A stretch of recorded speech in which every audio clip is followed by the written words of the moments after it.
Hi ನಮಸ್ಕಾರ. ಮಹಾಂತೇಶ್ ಗೌಳಿ, ಕಲಬುರ್ಗಿ. ಕಳೆದ ಒಂದು ತಿಂಗಳಿಂದ ಸೊ ಇವ್ರದ್ದೊಂದು ಪ್ಲಾಟಿಗೆ ಪ್ರಾಡಕ್ಟ್ಗಳು ಕೊಟ್ಟಿದ್ದೀವಿ, ಎಣ್ಣೆಗಳು ಕೊಟ್ಟಿದ್ದೀವಿ ಕಾಡಿಗೆ ಸಲಿಂದ. ರಮೇಶ್ ಯುರ್ಗೊಂಡ್ ಅಂತೇಳಿ ಗುಯ್ಯಾರ ಗ್ರಾಮ. ಸೊ ಇವರು ಬೇಸಿಕಲಿ ಈ ಹುಡುಗ ನನಗೆ ಸರಿ ಸುಮಾರು 1.5 ವರ್ಷ ಹಿಂದೆ ಪರಿಚಯ. ಅಂದರೆ ನಾವು ಒಬ್ರದ್ದು ಪ್ಲಾಟ್ ಮಾಡಿ ಹೇಳಿ ಅಲ್ಲಿ ಎಡಿ ಹೊಡ್ಕೊತಿದ್ದೀನಿ ಎತ್ತುಗಳಿಂದ. ಸೊ ಆ ಪರಿಚಯ ಆಮೇಲೆ ನಂದು ಒಂದು ಗ್ಯಾಪ್ ಆಯಿತು. ಸೊ ರಿಟರ್ನ್ ಆ ವ್ಯಕ್ತಿ ಅದೇ ಹೊಲದವ್ರ ಬಳಿ ಹೋಗಿ ನನ್ನ ನಂಬರ್ ತೊಗೊಂಡು ಮತ್ತೆ ಕಲೆಕ್ಟ್ ಮಾಡಿ ಬಂದರು. ಸೊ ಇದಕ್ಕೆ ಮೂಲ ಕಾರಣ so Gangappa Pujari. So thank you ಹೇಳೋಕ್ಕೆ ಇಷ್ಟಪಡ್ತೀನಿ ಅವರಿಗೆ. ಒಂದು ಅದ್ಭುತವಾದಂಥ ರಿಸಲ್ಟ್ಸನ್ನು ಮಾಡಿದ್ರು. ಆ್ಯಂಡ್ ಈ ಒಂದು ಪ್ಲಾಟಿಗೆ ನಾವು ವಿಸಿಟಿಂಗ್ ಕೊಟ್ಟಾಗ ಕಂಪ್ಲೀಟಾಗಿ ಕಾಡಿಗೆ ಏರಿತಿದ್ದು.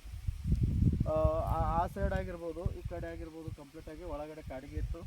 ಸೊ ಮೋರ್ ದೆನ್ 80% ರಿಕವರ್ನಾಗ ಅದ ಇವತ್ತಿನ ದಿವಸ. 80% ಕಂಪ್ಲೀಟಾಗಿ ಕವರ್ ಆಗಿದ್ದದ. ಸೊ ಆ ರೈತರು ಅದಾರ ಇಲ್ಲಿ. ಸೊ ಆ ರೈತರು ಏನು ಮಾತಾಡ್ತಾರೆ ಏನಿಲ್ಲ, ಸೊ ಎಷ್ಟು ಖರ್ಚು ಬತ್ತು, ಯಾವ ರೀತಿ ಪ್ರೊಸೀಜರ್ ಮಾಡಿದ್ರು, ಸೊ ಬೇಸಿಕಲಿ ಅಥವಾ ಇವರು ಸುತ್ತಮುತ್ತ ಇರುವಂಥ ಪ್ಲಾಟ್ಗಳ ಬಗ್ಗೆ ಅವರಿಗೆ ಸ್ವಲ್ಪ ಮಾಹಿತಿ ಇರ್ತದೆ. ಸೊ ಅವ್ರ ಜೊತೆ ನಾನು ಮಾತಾಡೋಕ್ಕೆ ಇಷ್ಟಪಡ್ತೀನಿ. ನಮಸ್ಕಾರ. ಸೊ ಇದು ಬೇಸಿಕಲಿ ಏನು ಪ್ರಾಬ್ಲಮ್ ಏನಾಗ್ಲಾಗತ್ತೆ ನಿಮ್ಗೆ ಗದ್ದೆಗೆ ಜಾಸ್ತಿ ಅಂದ್ರೆ ಜಾಸ್ತಿ? ಸುಳಿ ಬೆಳೋದು, ಕಾಡಿಗೆ ಸುಳಿ ಬೆಳೋದು ಕಂಟ್ರೋಲ್ ಆಗಲ್ಲ.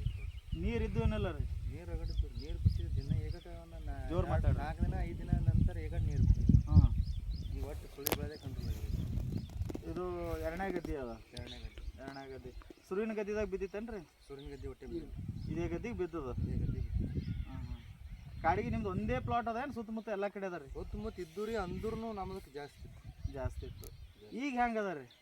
ಈಗ ಒಟ್ಟು ಬೆಳೆದು ಕಮ್ಮಿ ಆಗ್ಬಿಟ್ಟದ್ರಿ. ಅದು ನೀ ಎಟ್ಟು ಬಂದ್ರೆ ಅದು ಅಟ್ಟಿ ಅದ ನಿತ್ತದ ಅದನ್ನು ಒಟ್ಟು ಬೆಳೆದು ಕಂಪ್ಲೀಟ್ ಕಮ್ಮಿ ಆಗುತ್ತೆ. ಈಗ ರಮೇಶ್ ಅಲ್ಲ ನಿಮ್ಮ ಹೆಸರು? ರಮೇಶ್ ಅವರೇ, ಈಗ ಸಾಮಾನ್ಯ ವೈರ್ ಅದ ರೀ ಕೆಳಗೆ.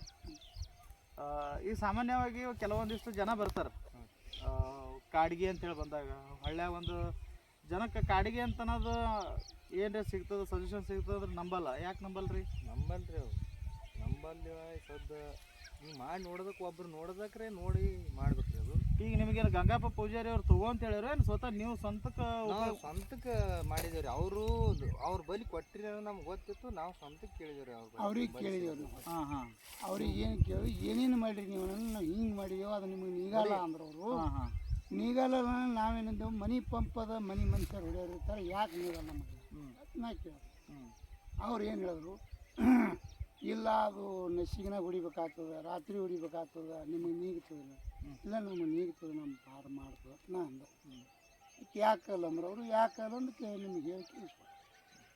ಈಗ ನೀವು ಹಿರಿಯರಿದ್ದೀರಿ, ನಿಮ್ಗೆ ಹೆಂಗೆ ಅನಿಸ್ತದೆ ರೀ ಸದ್ಯಕ್ಕೆ? ಇಲ್ಲ, ಕಾಡಿ ಕಂಟ್ರೋಲ್ ಆಗ್ಯದ ನಮ್ಮದು. ಈಗೇನು ಕಲರ್ನು ಜಾಸ್ತಿ ಬಂದದ, ಕಲರ್ದು ಏನಿಲ್ಲ. ಇನ್ನೇನು ದಳ ಪೆಂಡ್ ಆಗಲಾಗ್ಯದ. ಎಷ್ಟು ತಿಂಗಳು ಅದ ರೀ ಕಬ್ಬು? ಈಗ ಈ ಕಬ್ಬು 3 ತಿಂಗಳು, 2.5-3 ತಿಂಗಳು. ಸೊ ಇನ್ನೂ ಟೈಮ್ ಅದ. ಒಳ್ಳೇದಾಗಲಿ. ನಾವು ಅನ್ನೋದೇನು, ಸದ್ಯಕ್ಕೆ ಯಾವುದೇ ರೀತಿಯಲ್ಲಿ ಖಾತಾ ಕಟ್ಲಿಕ್ಕೆ ಹೋಗ್ಬೇಡ್ರಿ. ಒಂದು ಮುಟ್ಟಿ ಕಾಣ್ ತೆಗಿಲ್ಲ, ಖಾತಾ ಒಟ್ಟ ಹಾಕಿಲ್ಲ. ಇನ್ನೂ ಒಂದು ಮುಟ್ಟಿ ಒಳ್ಳೇದೇ ಚಲೋನೇ ಮುಟ್ಟಿ ಹಾಕಿಲ್ಲ, ಈಗ ಹಾಕೋದೂ ಇಲ್ಲ. ಹಾಕ್ಲಿಕ್ಕೆ ಹೋಗ್ಬೇಡ್ರಿ. ಹೋಗ್ಲಿ ಈಗ ರೀ ಮಿರಗ ದಾಟ್ಲಿ ಮೊದಲನೇ ವಾರ, 2ನೇ ವಾರ, 3ನೇ ವಾರಕ್ಕೆ ಬತ್ತಲ್ಲ ರೀ, ಆ ಎಳೆಗೆ ನೀವು ಕಟ್ರಿ ಖಾತಾಗಳು ಕಡಿಮೆ ಪ್ರಮಾಣ ಹಾಕ್ರಿ. ಕಡಿಮೆ ಪ್ರಮಾಣ ಮಾಡಿರಿ. ಆ ಎಳೆಗೆ ನಾನು ನಿಮಗೆ ಜೀವಾಮೃತ ತಯಾರು ಮಾಡ್ಲಿಕ್ಕೆ ಬರ್ತಿತ್ತು ಅಂದ್ರೆ ಜೀವಾಮೃತ ತಯಾರು ಮಾಡ್ಕೋರಿ. ಮನೆಗೆ ಆಕಳ ದನಗಳು ಒಂದು ಇತ್ತಲ್ಲ ರೀ, ಜೀವಾಮೃತ ತಯಾರು ಮಾಡಿರಿ, ಸಿಂಪಡಣೆ ಮಾಡಿರಿ. ಸರ್ ನಾವು ಒಂದು ಹೇಳ್ತೀನಿ, ನೀವು ಇನ್ನೂ 1-2 ಟನ್ ಕಮ್ಮಿ ಬರ್ಲಿಕ್ಕೆ ಹಬ್ಬ ನಿಮ್ಮ ಜಮೀನು ಸ್ಟ್ರಾಂಗ್ ಇರ್ತದೆ.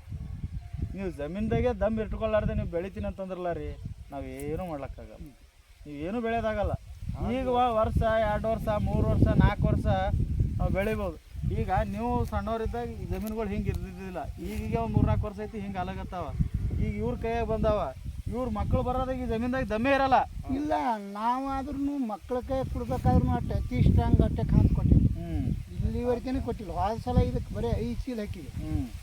5 ಚೀಲ ಒಮ್ಮೆ ಹಾಕಿದ್ವಿ, 3 ಚೀಲ ಹಾಕಿದ್ವಿ. ಒಟ್ಟೆ ಕಾಂತ ಇಲ್ಲ, ಕಮ್ಮಿ ಮಾಡ್ರಿ. ಜೀವಾಮೃತ ಆಯ್ತಪ್ಪ, ಜೀವಾಮೃತ ಬಳಸ್ರಿ. ಅಥವಾ ಸಾವಯವ ಕೃಷಿ ಪದ್ಧತಿಯ ಸಾಕಷ್ಟು ಪ್ರಾಡಕ್ಟ್ಗಳು ಬಂದಾವ, ಅದ್ರ ಬಗ್ಗೆ ಅಡ್ವೈಸ್ ಮಾಡೋದು ನಾವು ಅಷ್ಟೇ. ನಾವೇ ಅಂತ ನಾವು ಅನ್ನಂಗಿಲ್ಲ. ಸೊ ಯಾವುದಾದ್ರೂ ಮಾಡಿರಿ, ಒಳ್ಳೇದು ಮಾಡ್ಕೊಡ್ರಿ ಸರ್, ಅಷ್ಟೇ ನಾನು ಹೇಳೋಕ್ಕೆ ಸಾಧ್ಯ. ಕಡಿಮೆ ಪ್ರಮಾಣದಾಗ ಬಳಸ್ರಿ, ಲಿಮಿಟೆಡ್ ನೀರು ಕಟ್ರಿ, ಸುಮ್ಮನೆ ನೀರು ಸಿಕ್ಕಂಗೆ ಕಟ್ಲಕ್ಕೆ ಹೋಗ್ಬೇಡ್ರಿ. ಈಗ ಬೇಸಿಗೆದಾಗ ಕಟ್ರಿ, ಮಳೆಗಾಲದಾಗ ಲಿಮಿಟ್ ಮೇಲೆ ನೋಡ್ಕೊಂಡು ಬಿಡ್ರಿ. ಯಾಕಬ್ಬ ತುಂಬ ನೀರು ಕಟ್ಟಿನೂ ಒಂದಿಷ್ಟು ಮಂದಿ ಹೋದವ್ರು ಹರ. ಇನ್ನೂ ಒಂದು ಸ್ಪೆಷಲಿ ನಿಮಗೆ ಹೇಳಬೇಕಾಗಿದ್ದು, ನಾ ಮಾತಿಗೆ ಬಂದದ್ದು ಹೇಳತ್ತೀನಿ, ಬಿಸಿಲಿನ ತಾಪಮಾನ ಮತ್ತು ನೀರಿನ ತಂಪು ಇವೆರಡು ಜರ ಅಬಳು ಚಬಳ ಅಲಗತ್ತು ಅಥವಾ ಒಂದು ಮಳೆ ಗಿಳಿ ಬಿತ್ತು ಗೊನ್ನಿ ಹುಳ ಅಲಕ್ಕೆ ಸ್ಟಾರ್ಟ್ ಆಗುವಂಥ ಚಾನ್ಸಸ್ ಇರ್ತದೆ. So be careful. ಸೊ ಏನೇ ಇತ್ತು ನನಗೆ ಇನ್ಫಾರ್ಮೇಷನ್ ಪಾಸ್ ಮಾಡಿರಿ, ನನಗೆ ಸಂಬಂಧಪಟ್ಟಂಥದ್ದು ಏನು ಮಾಡ್ಬೇಕು ನಾ ಪ್ರೊಸೀಜರ್ ಹೇಳಿರ್ತೀನಿ. ಓಕೆ. ಸೊ ರೈತರಿಗೆ ಏನು ಹೇಳಕ್ಕೆ ಇಷ್ಟಪಡ್ತೀರಿ ನಿಮ್ಮ ಮುಖಾಂತರ? ಮಾಡ್ಬೇಕ್ರಿ, ಹಿಂಗೆ ಮಾಡಿದ್ರೆ ನಿಮ್ಮ ಕೈಲಿ ಇದು. ಈಗ ನಿಮಗೆ ಎಷ್ಟು ಬಂದದ್ರಿ ಖರ್ಚು?